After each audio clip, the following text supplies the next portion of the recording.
হরে কৃষ্ণ। আজ আমি পাঠ করব শ্রীমদ্ ভাগবতমের পঞ্চম অধ্যায় সর্বকারণের কারণ। আজ 21শে পৌষ 1430 ও ইংরেজি 7ই জানুয়ারি 2024 সফলা একাদশী। এই সফলা একাদশীর দিন আমি শ্রীমদ্ ভাগবতম পাঠ করব। আজ আমি পাঠ করব শ্রীমদ্ ভাগবতমের দ্বিতীয় স্কন্দ পঞ্চম অধ্যায় সর্বকারণের কারণ। এই অধ্যায়ের শ্লোক 1, 2, 3, 4, 5, 6 ও 7। অডিওর শুরুতে আমি সকল ভক্তিমতী মা ও ভক্তবৃন্দের কাছে একটি আবেদন করতে চাই।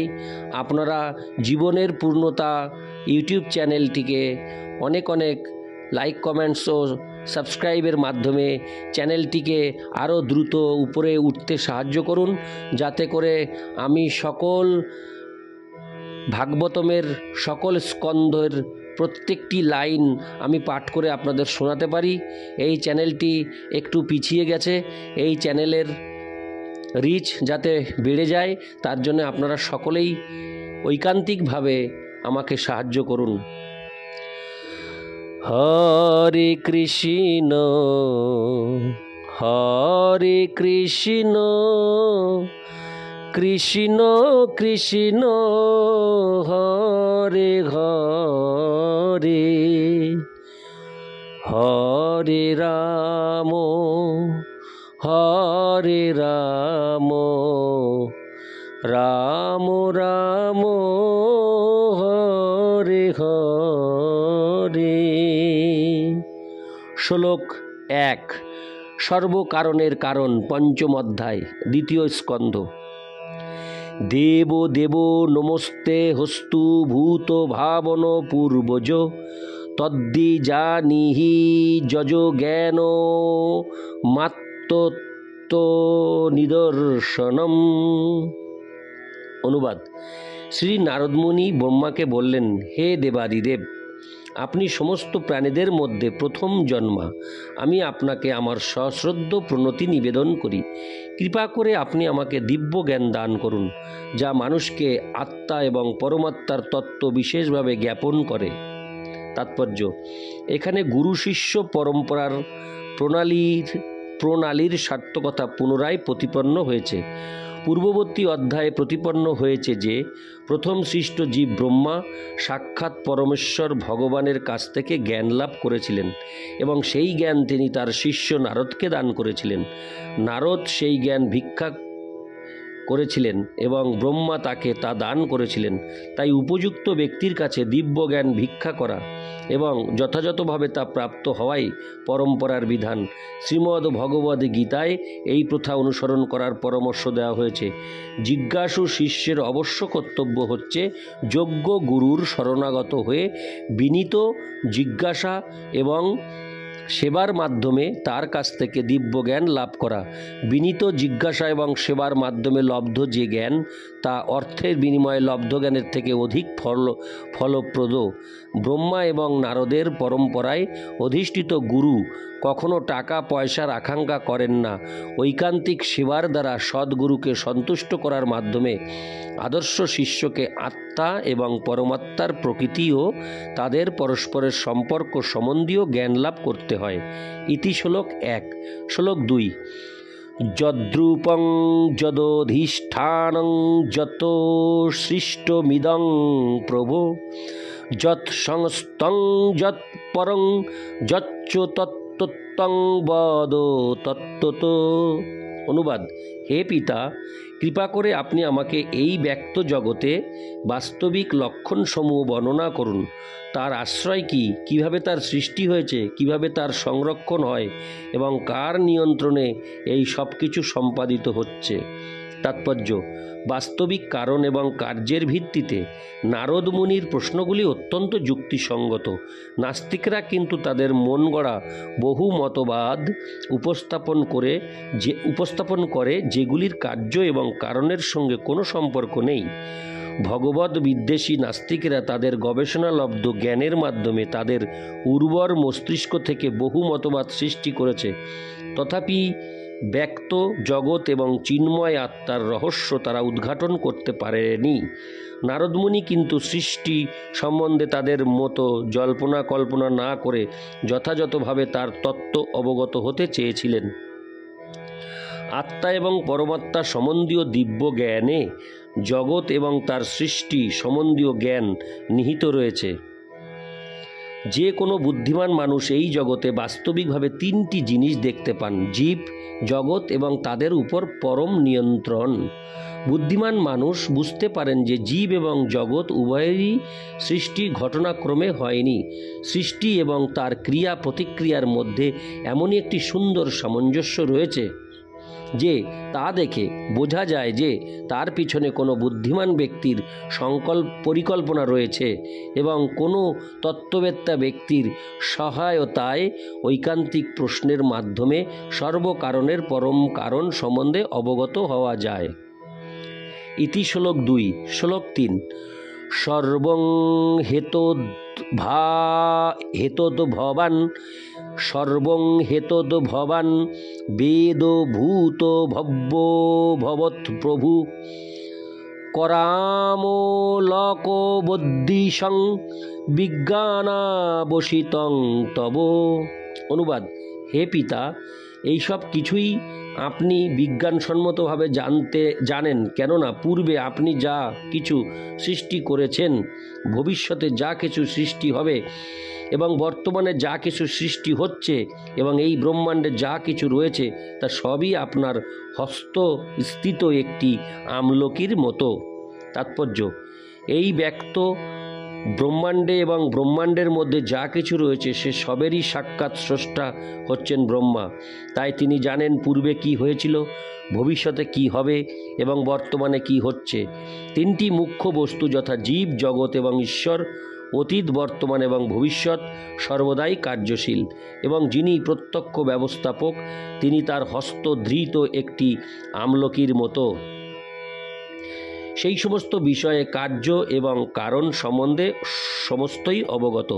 কেউ যখন কোনো কিছু তৈরি করেন তখন সেই বস্তুটি সম্বন্ধে সব কিছু জানা তার পক্ষে স্বাভাবিক। যেমন সেই বস্তুটি তৈরি করার কলা তিনি কিভাবে শিখেছিলেন, তার উপাদান তিনি কোথা থেকে পেয়েছিলেন, কিভাবে তিনি সেগুলি আয়োজন করেছেন এবং কিভাবে সেগুলির উৎপাদন চলছে। ব্রহ্মা যেহেতু প্রথম জন্মা জীব, তাই তার পক্ষে সৃষ্টিকার্য সম্পর্কে সব কিছু জানা স্বাভাবিক। ইতি শ্লোক 3। শ্লোক 4। যদ্দি জ্ঞান যদাধার যৎ পরস্তং যদাত্মক এক সৃজসি ভূতানি ভূতৈরে বাত্তমায়োয়া। অনুবাদ: হে পিতা, আপনার জ্ঞানের উৎস কি? আপনি কার আশ্রয়ে রয়েছেন এবং কার অধীন আপনি কার্য করছেন? আপনার বাস্তবিক স্থিতি কি? আপনি কি আপনার শক্তির দ্বারা জড় উপাদানের সাহায্যে সমস্ত জীবদের সৃষ্টি করেন? তাৎপর্য: শ্রী নারদমুনি জানতেন যে ব্রহ্মা কঠোর তপস্যা করার মাধ্যমে সৃজনাত্মক শক্তি লাভ করেছিলেন। অতএব তিনি বুঝতে পেরেছিলেন যে ব্রহ্মার থেকেও শ্রেষ্ঠ কেউ একজন আছেন যিনি ব্রহ্মাকে সৃজনী শক্তি দান করেছিলেন। তাই উপরোক্ত প্রশ্নগুলি জিজ্ঞাসা করেছেন। বৈজ্ঞানিকরা বিজ্ঞানের প্রগতির মাধ্যমে যা কিছু আবিষ্কার করছেন তা স্বতন্ত্র নয়। বৈজ্ঞানিকদের উর্বর মস্তিষ্কের সাহায্যে বিদ্যমান বস্তু সম্বন্ধে জ্ঞান লাভ করতে হয়, আর সেই মস্তিষ্ক অন্য একজন তৈরি করেছেন। যে মস্তিষ্কের সাহায্যে বৈজ্ঞানিকেরা কাজ করেন সেরকম আরেকটি মস্তিষ্ক তৈরি করা বৈজ্ঞানিকদের পক্ষে সম্ভব নয়। তাই কোনো বস্তু সৃষ্টির ব্যাপারে কেউ স্বতন্ত্র নয় এবং এই সৃষ্টিও আপনা থেকে হয় না। ইতি শ্লোক 4। শ্লোক 5।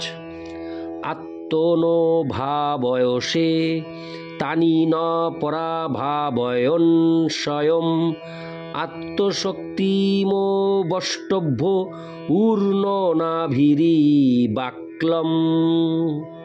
অনুবাদ: মাকড়সা যেমন অনায়াসে কারো দ্বারা পরাভূত না হয়ে জাল সৃষ্টি করে, আপনিও তেমন অন্য কারোর সাহায্য ব্যতীত আপনার স্বয়ং সম্পূর্ণ শক্তির প্রভাবে সৃষ্টি করেন। তাৎপর্য: স্বয়ং সম্পূর্ণতার শ্রেষ্ঠ দৃষ্টান্ত হচ্ছে সূর্য। সূর্যকে আলোক প্রদান করার জন্য কারো সাহায্য গ্রহণ করতে হয় না। পক্ষান্তরে সূর্য অন্য সমস্ত আলোক প্রদানকারী বস্তুদের সাহায্য করে এবং সূর্যের উপস্থিতিতে অন্য সমস্ত জ্যোতির্ময় বস্তু প্রাধান্য লাভ করতে পারে না।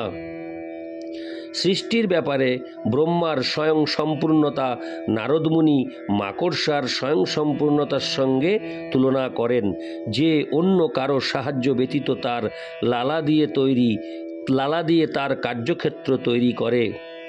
ইতি শ্লোক 5। শ্লোক 6। নাহং বেদ পরং হস্নিন্না পরং ন সমং বিভো নাম রূপ গুণৈর্ভাবং সদসৎ কিঞ্চিদন্নত। হরে কৃষ্ণ।